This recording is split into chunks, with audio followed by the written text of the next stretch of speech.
İndiki adı Gəncə küçəsi olmağına baxmayaraq, çoxları buranı Sabir küçəsi kimi tanıyır.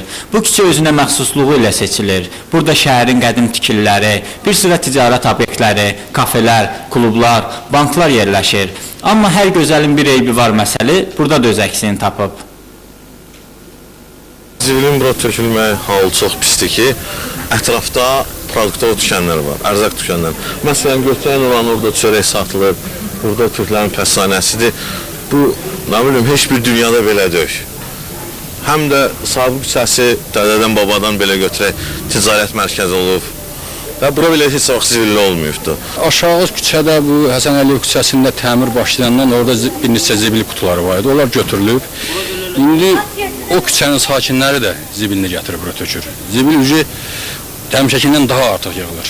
İyi verir, çivin yığınağıdır, itlər, pişiklər burada olur pastayanı.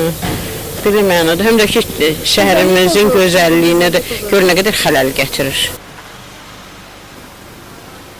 Bu küçədə yaşayıb işləyənlərin dediyinə görə, burada əvvəllər 4 zibil qutusu olub, sonralar isə sıradan çıxaraq 2 dənəsi qalıb və bir də sakinlər bu zibilliyin yerini dəyişdirməyi tələb edirlər. Bu haqda Ades firmasının rəhbəri Roza Mirzəliyevanın fikri isə başqadır. Onun dediyinə görə, bu küçədə zibilliyi yerləşdirmək üçün münasib bir yer yoxdur. Çünki qutunu hara qoymaq istəsələr də yaxınlıqdakı binanın sakinləri buna icazə vermir. Bu sözlərdən sonra adamın ağlına bir misal gəlir. Əgər insan bir işi görmək istəyirsə, onun üçün vasitə və imkan axtarır, görmək istəmirsə bəhanə axtarır. Vüsal Məmmədov, Vaqif İbrahim Xəlil, Xəbər Plus.